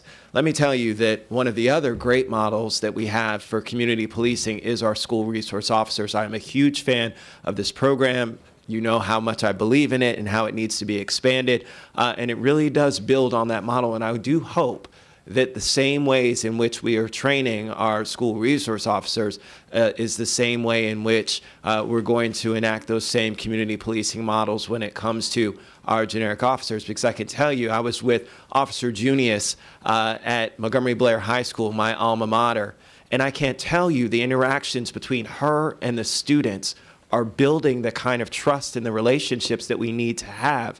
And when it came to incidents, I saw firsthand to where students were coming to her and saying, listen, Officer Junius, this is what is going down. This is what is about to happen. You need to be involved and engaged. And Councilmember Hucker stepped away. He was there that day. Councilmember Reamer was there that day, earlier for an interview on that same day that I was there with that. And there was a fight at McDonald's that same very day that we were there. And they knew about what was happening, and they got tipped off before the call actually came in on the radio. They got tipped off from students who told the school resource officer what was going on and that they needed to go over there because this thing was about to happen. That is a model of what effective community policing is about and how it can work to our advantage. I'll tell you something else, you know, and we sit here on this dais and we can't help but see what's in the audience and see the signs that are there. Let me just say, coffee with a cop. I was in Damascus a few years ago with then Sergeant Jim Brown. And there was coffee with a cop that was there, and so folks from the community were coming in and talking. A woman came in with her 2 children, and she said, the reason why I'm here and had never been to any of these things before is because I want to make sure that my kids are not afraid of the police. My young son is afraid of the police. And so it was, you know, then Sergeant Brown went over and said, oh, you know, and got down on one knee. And you know Sergeant Brown, he's a big guy, right? He got down on one knee and started talking to the young boy and was talking to him about how the police are there to protect and serve, and how, you know, and the little boy shied away and was tightly holding on to his mother's leg. And then eventually at some point warmed up and said, you know, hey, look, you know, everything, and talked to this young child and made sure that this young child understood that the police were there for them to protect them. Oh, and oh, by the way, that mother and those children were white. I know that we pretty much assumed from that story that they would be black, but this is something where, again, community policing is not just for people of color in our communities of color. Community policing is something that's for everyone in our community. And there is that level of trust and that need for us to outreach to the community and make sure that all of them feel safe and that they have a relationship that's there. So I will tell you that regardless of what signs people want to hold up, the reality is that I saw firsthand to where a new relationship was formed between that young child and the police officers from Coffee with a Cop. I've seen to where folks have come to Coffee with a Cop with Officer Marcus Dixon, one of our community police officers at Montgomery College, and talked about particular issues that are happening in their community. And we've then gone out and figured out what's going on and made arrests and made things happen that have made those communities safer as a result of those conversations. These are the kinds of things that are happening that we need to build on. I will agree with my colleague, Councilmember Duwando. I am not a fan of us sitting officers in places and just doing stings on traffic stops and things like that when they can be out there doing more effective things. And it's not to say that, again, people aren't concerned about speeding and their fatal crashes and all those kinds of things. I don't want to diminish that at all. I think that there's a balance, right? I don't know if we've necessarily found what that balance is. And I will say that what I do think that we need to be conscious of is when we set up a sting to do whatever it is, whether it's traffic violations or whatever, that's right outside of a neighborhood, that's already being sieged by a lot of the crime and drugs and all those kinds of things. It seems like a double whammy for those residents, because they're asking for police to be there and, you know, save them from some of the bad actors that are in their community. And then on top of that, here they are getting a speeding ticket or getting something else, and they feel as though they're being harassed. So from that perspective, as we look at how we can grow, I would say that those are the things that we can do a better job of, and be very cognizant of where we're doing those kinds of initiatives to make sure that we're not, you know, challenging those communities that are already challenged. You know, that's incredibly important. So my question, Madam President, can you tell me about Damascus Gardens? Because Damascus Gardens is one in which I think from a community policing model, I'd like to understand what you saw as some positives, as well as some things that you'd like to, that maybe you could have changed to really make a difference when it comes to that community policing model. Absolutely, thank you. So Damascus Gardens was our last open-air drug market in the county. And for 20 years, undoubtedly, our police department had attempted to arrest ourselves out of this drug problem in that particular neighborhood. We thought that by making arrests that we would be impacting the community, and that would be the end of it. That was not the end of it. The community continued to be, quote, under siege. And so we needed to come up with a new strategy, a new model to figure this out. So one of the things we worked on, and I don't know if President Navarro remembered that she actually presented us with this suggestion, but it actually came from what we call the Drug Market Initiative that was done out of Michigan State University, but it was a DOJ project. And when we became a part of that, I was the lead on it, where we looked at how could we impact this community in a way that we could, quote, number one, eliminate the open air drug market, but what were the underlying issues in this community that were creating this problem? And this is what we found, and the long story short was we identified the actual drug dealers who were actually creating the problem. But there were people that were involved in the drug business, right? But they were middlemen or low-hanging fruit, you might say. But they were doing criminal acts in the response to that. So the individuals that were responsible, we called them the A-listers. They were going to be arrested because they had criminal records, and we dealt with them. But the B-listers, who were the low-hanging fruit, the middlemen, we were going to really kind of give them a second chance. And so what we did, after we did our undercover operation and we identified all of the criminal acts, we brought the B-listers, we arrested the A-listers, but the B-listers, we brought them in, and we brought them into a community meeting so that all of the community of Damascus Gardens and beyond could actually be a part of this. And we said to them, okay, we had envelopes with their statement of charges in the document, but it was not signed by the detective. Who actually is Captain Kokinas, who was at the time in Special Investigations under my command. And basically what we did was we stated to them that if you did not get arrested again in the next year, committed a crime of violence, committed any drug violation, we would rip up the statement of charges and you would not be charged.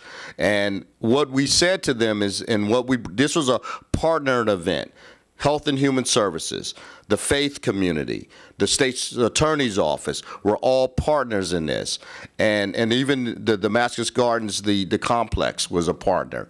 And what we said to them was, in fact, listen, you do this, but we need to know what are your issues, what are the problems that you have that have caused you to be involved in this drug trade. Many of them came to us and said, one young man came to us and said, well, the reason I'm doing it is because I go to the Weiss's Market up the street, and when I fill out my job application, I can't get hired because they see Bethesda Church Road on my address, and it stigmatized me.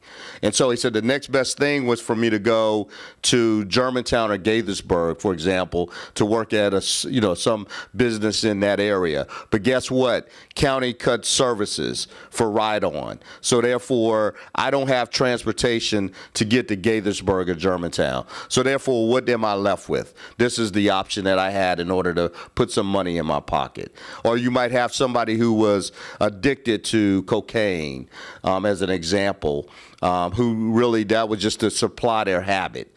And so we provided them with, with substance abuse, services that could help them with their habit. So out of those 9 individuals that we identified that were the B-listers, only 2 of them failed.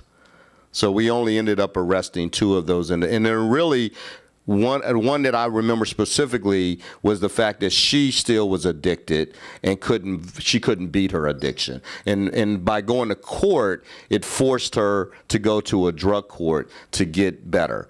So that was a win. And when we talk about the impact of the community, one of the greatest things out of that project was the fact that we had people who lived in that community who came to me, and we did after action events at the community.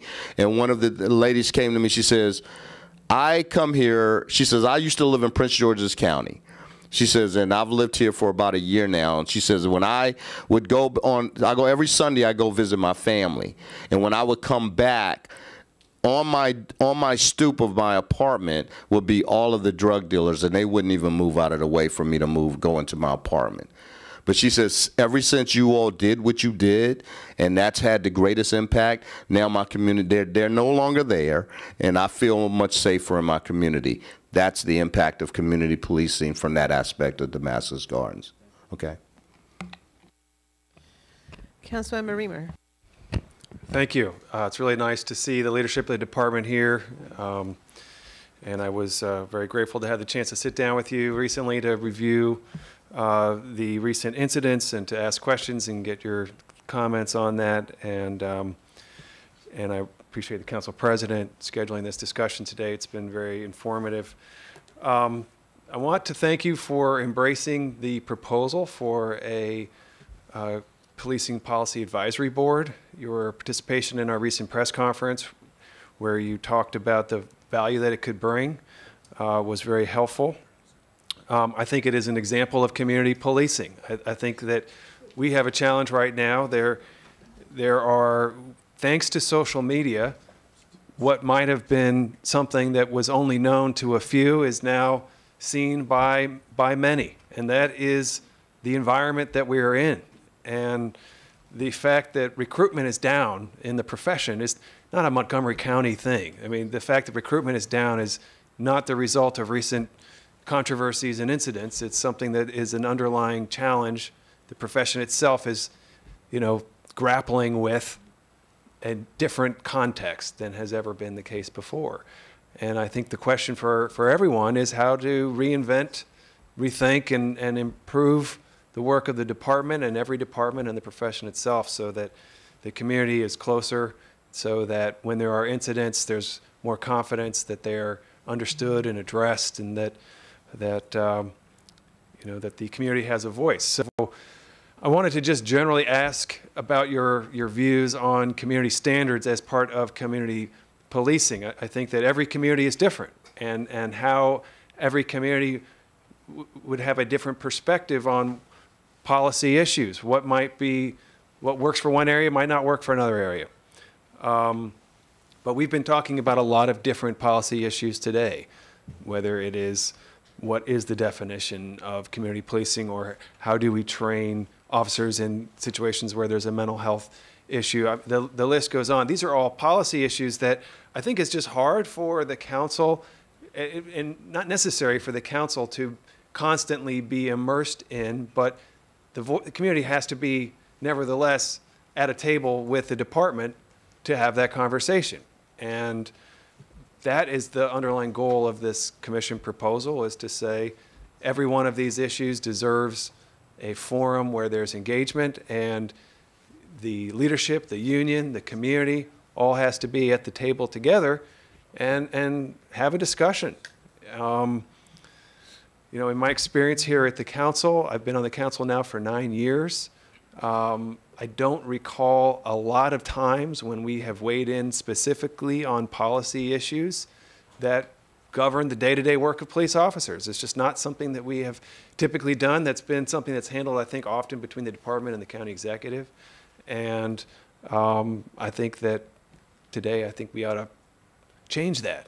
I think that the community should be with you at the table. And what I really appreciated about your response to this proposal was that you wanted it to be a collaboration between the department and the community, and not simply a platform for people to attack one another, but a way to have dialogue and to learn from one another, and to hopefully reach better conclusions. So I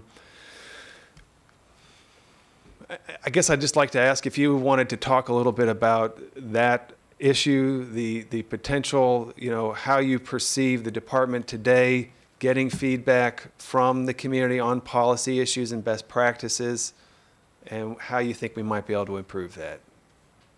Sure. So thank you, Councilman Reamer. I mean, I think at this point, it's not hidden amongst anyone is that reality is that our police officers, who we serve, is this community.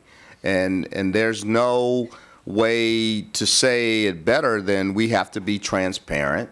We have to be accountable to this community. And so when we open up our policy manual to show people what we do and how we do it every day, what are the guidelines that officers have to abide by?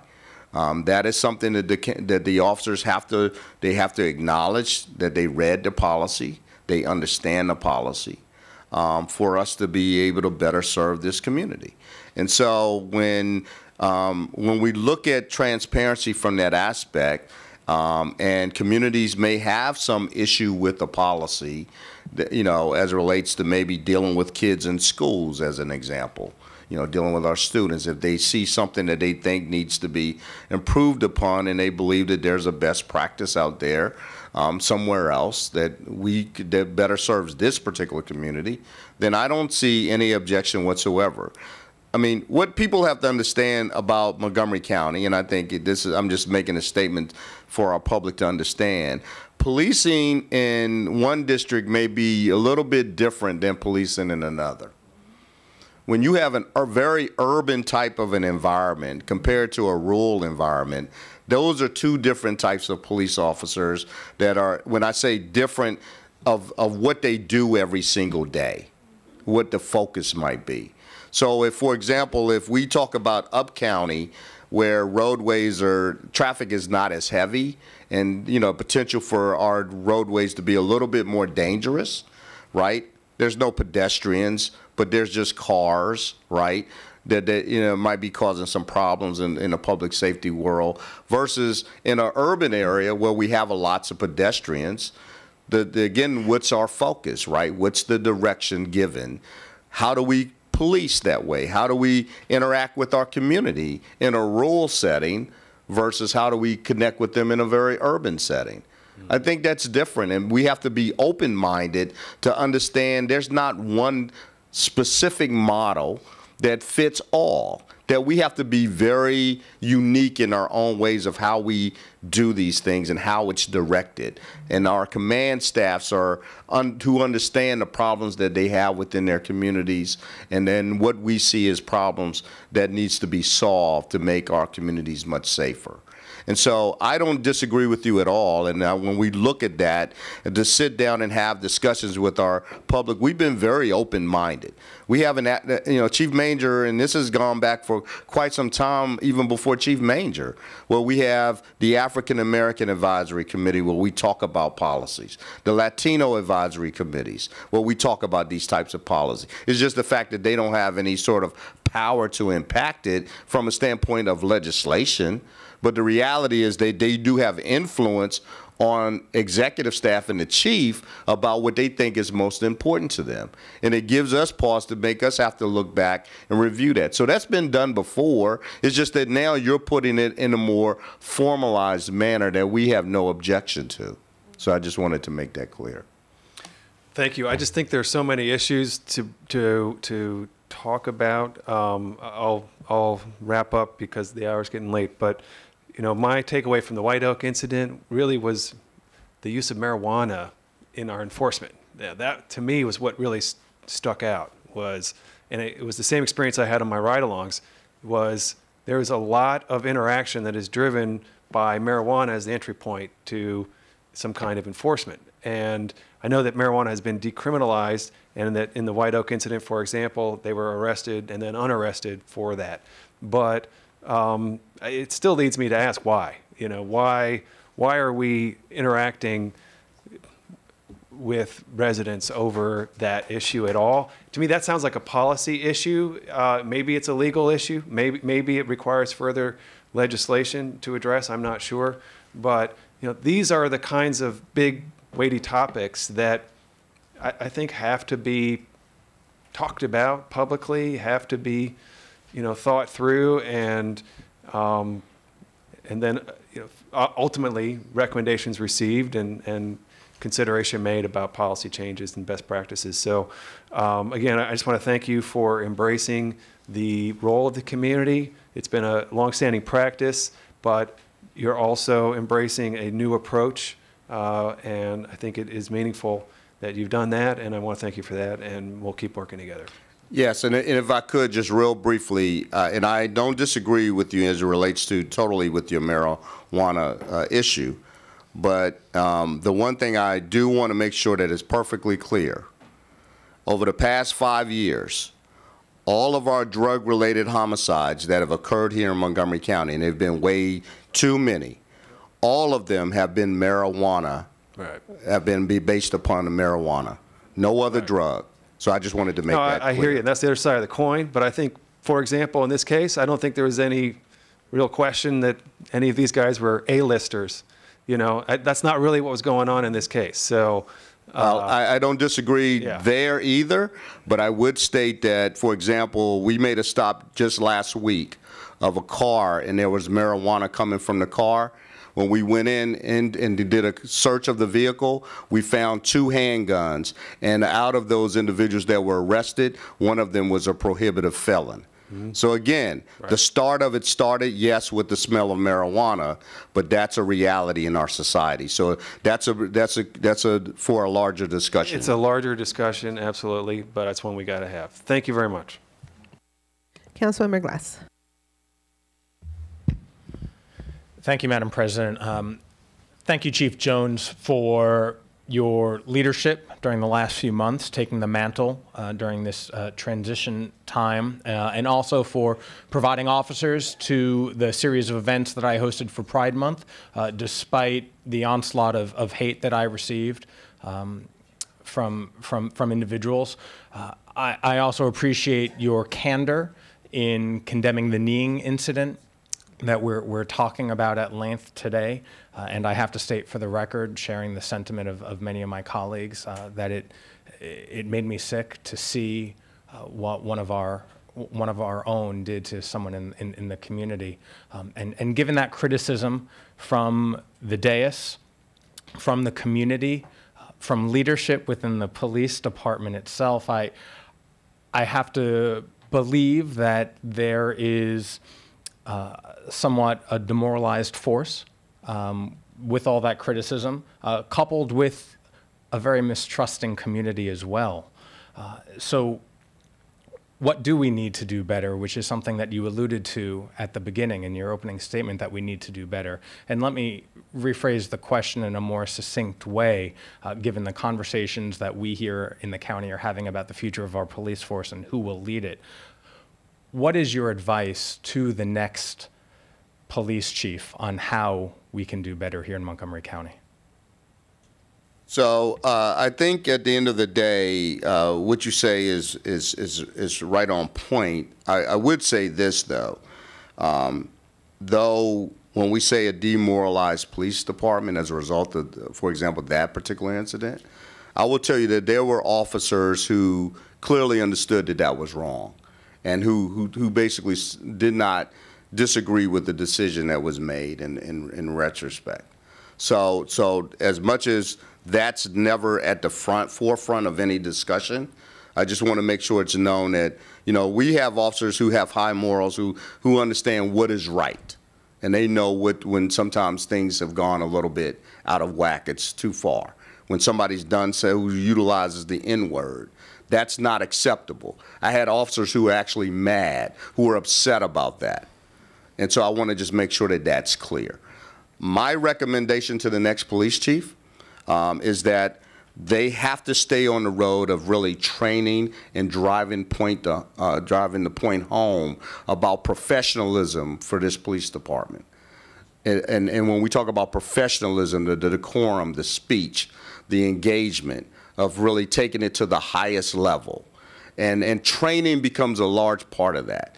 You know, we hire good people. And we have to continue on that. Just because we are sort of in this state of making it's more difficult for us to hire police officers maybe in this environment. You know, there's lots going on, and that we again have a different discussion on recruitment and retention of officers who come on this department.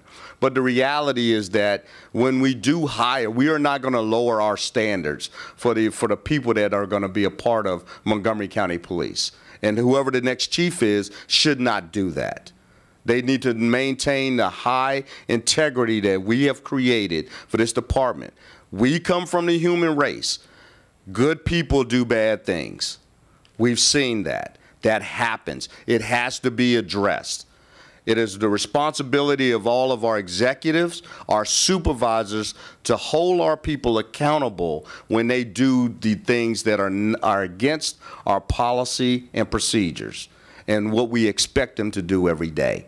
And so that, again, would be my high recommendation to the next chief, is to really make sure that we're maintaining the integrity in order to build upon, to get to trust in our community. Thank you. I agree with you that integrity and trust are integral to keeping our community safe, to fostering that relationship, the back and forth that is central to the community policing that we all want and strive for. Again, thank you for your years of service and for taking this mantle at this difficult time. Councilmember Friedson. Thank you, Council President and colleagues. Thank you, Chief Jones and your team. I think this is a really important and robust discussion. A lot of my questions have been asked, and I will try to be brief, but just had a couple comments. One, you just talked about a road, and to me, that's one of my takeaways from this conversation, that community policing isn't a destination, it's a journey. And obviously, the department has taken significant strides, not just over the last few years, but over decades, to continuously reinvent itself, and that journey needs to continue. And I think we need to double down on those efforts. And so I appreciate that, but I think sometimes when we talk about this idea, and we started this conversation, the Council President convened this conversation about, you know, honing in on what community policing is. And I think what my takeaway is there are specific aspects of community policing, but really it is a continuous effort to involve the community and not view it as a competing idea that police officers interacting with the community where they're serving and protecting, you know, are not two separate ideas, but one helps the other. You can't serve a community unless the people in the community trust you enough to tell you what's going on. When you show up on a scene, you need the community member to tell you where the offender is and to tell you what happens, and to speak honestly and feel comfortable enough and trust you enough that they're not going to get in trouble, or they're not going to put themselves into harm's way by trying to help you do your job. And so clearly, to me, that is a big part of it. And I think, you know, obviously I share the concerns. I can't put myself in the shoes of some of my colleagues who've spoken very eloquently about their personal experiences, and I wouldn't attempt to. But I think it's really important that as I share the deep concerns, as have been discussed, of some of the recent incidents that have occurred and how devastating and damaging they are for our community, for our police department, for all of us who share certain values that were not reflected, I think it's really important also that we not use a broad brush and paint all officers by the actions of one or two officers, just like we don't want officers to treat community members with the same broad brush as the actions of one or two speaking for a whole group of people, a whole race of people, a whole neighborhood of people. Just because one person in a neighborhood commits bad actions doesn't mean that everybody in that neighborhood is a bad actor. And you know, I think we need to really focus on that, and the same fear that many community members have that I don't have to deal with, and I'm fortunate and privileged in that sense. You know, that's real, and we have to treat it as real. And it's also real that families of police officers who leave the house every day have to fear for what's going to happen to their loved one. And that is not a totally different idea. That is a very similar idea of the palpable concern and fear that a family member has for their child, for their sibling, for their spouse, for their friend, for their loved one. And we've got to try to get out of that cycle. And so I appreciate this conversation. I think it's not the beginning, but the part of a larger conversation that I look forward to having. And I just have to say, I really do appreciate some of the community policing that I see. The chair of the Public Safety Committee, Councilmember Katz, and I did, you know, what we would call Shop with a Cop, but I think it's now called Heroes and Helpers at Target. But, you know, bringing in Title I students from challenging schools and giving them some money to shop with a police officer and to pick out toys. And I can't tell you how exciting that was for me to watch that interaction, to see how much those young people enjoyed their time, and frankly, to see how much the police officers enjoyed their time. And for me, the same is true with the police officers who are in front of places of worship, as much as I wish that they didn't have to be there. But that's, that interaction with those individuals and all the other interactions that we have. I mean, the school resource officers and the interactions that they have. I mean, I think these are all parts of it. And I can speak to Commander LaCour, who already got called out by Councilmember Albernaz with his efforts with the food pantry. But I will add to that, we had a community conversation, a town hall meeting in Kensington, and then Commander LaCour showed up and was just there to listen and to hear from the community and to demonstrate his interest in the community. And there was an issue that came up related to a pedestrian safety issue that was a real serious issue for somebody. And the question was asked, he came up, he went to the corner. As I took another question, he made a phone call. About 10 minutes later, he came up to me and said, "I have an announcement, if that's okay." And I said, "Sure." And he announced that it had been fixed. And, to me, that also demonstrates it. So I think all of these are different data points. They're all important parts of it. I don't think there's a one aspect of this that needs to be addressed. I think it's in all aspects of the police department, and I think that's been made clear. And I just appreciate the commitment of the police department. I appreciate particularly the commitment of colleagues on the council who have really honed in on this. I am continuing to learn more and look forward to continuing this conversation and continuing this journey with you, because, if we're going to have the type of community that we expect to be, that we want to be, that we believe we are, then we need to have a police department that reflects that, and we need to have a community that reflects that, and continue to work together with the community and our police department together in order to accomplish it. Thank you. We started this conversation.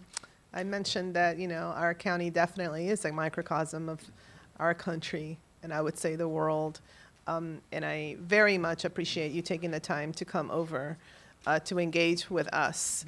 I've often said that our two top, I think, areas that we constantly feel so proud of and we understand are pivotal to Montgomery County quality of life is our quality of our school system and also our public safety.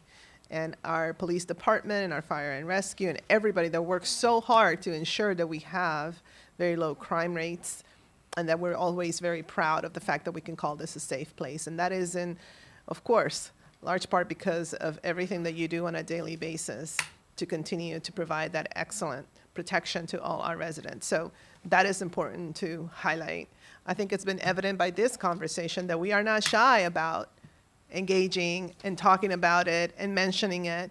And many other jurisdictions that have had chronic issues that we have discussed today and these, incidents that have occurred, they don't have these kinds of conversations. At least I know that when I've done my research, I don't see a lot of that occurring. So to that extent, I feel really good about the fact that we are able to step up and to examine it and to call it what it is and to act to see how we can improve. That is very critical. And so for that, I am very, very grateful that you're here today. Somebody mentioned the work of the Street Outreach Network, for example. And I've had so many conversations with that team about what is never reported because it's about prevention. Yep. There are so many incidents that are avoided because of the collaboration between the school system, the police department, HHS, the community, that we will never find in any report. But that is part of what we do here on a daily basis. And so that does not get reported, it does not get examined necessarily, but is so critical. And when I hear the leadership of that team talk about how critical it is that whoever the leadership of this department has to be somebody that knows our community well, that is really important because we are a complex county. This is not a homogeneous county, very complex county. So I have to tell you that, as I said earlier, our public safety, our police department, our schools, et cetera, those are really critical. And as a leader in this county, I am really looking at that very carefully because there is a fragile balance There is a fragile balance. And there are people in our communities who don't come out and talk at panels or at, you know, community forums about policing. They don't come out, and you know why? Because they don't feel comfortable doing that. But they talk to me, and I know that they have also established relationships with many of those police officers who have come to the community, and I've seen it as well. So we have a lot in front of us, I think, not just about these incidents and how we move forward, but also how we address this issue of leadership of this police department going into our future. There's a lot to take into consideration. And I'll say, Chief Jones, I really do want to express my appreciation for how you have served our county for so many years. It is not an easy task, but many of you have been there doing this, and you've done it in such a wonderful way. But there's no doubt that just, you know, this council obviously is not going to shy away from calling it when we need to call it and addressing it when we need to address it, because it is our responsibility. So thank you so much. I also want to thank the Chair of Public Safety. I know when we spoke about, you know, let's go ahead and schedule this, he felt that it was so important, and everybody found the time to do it. So thank you so much. And Ms. Susan Farag, who's been very busy lately, thank you again also for being so collaborative, and for the community that is here also, thank you for being here. And I also see our state's attorney, John McCarthy. Everyone is here because this is paramount to us in the county. Thank you so much.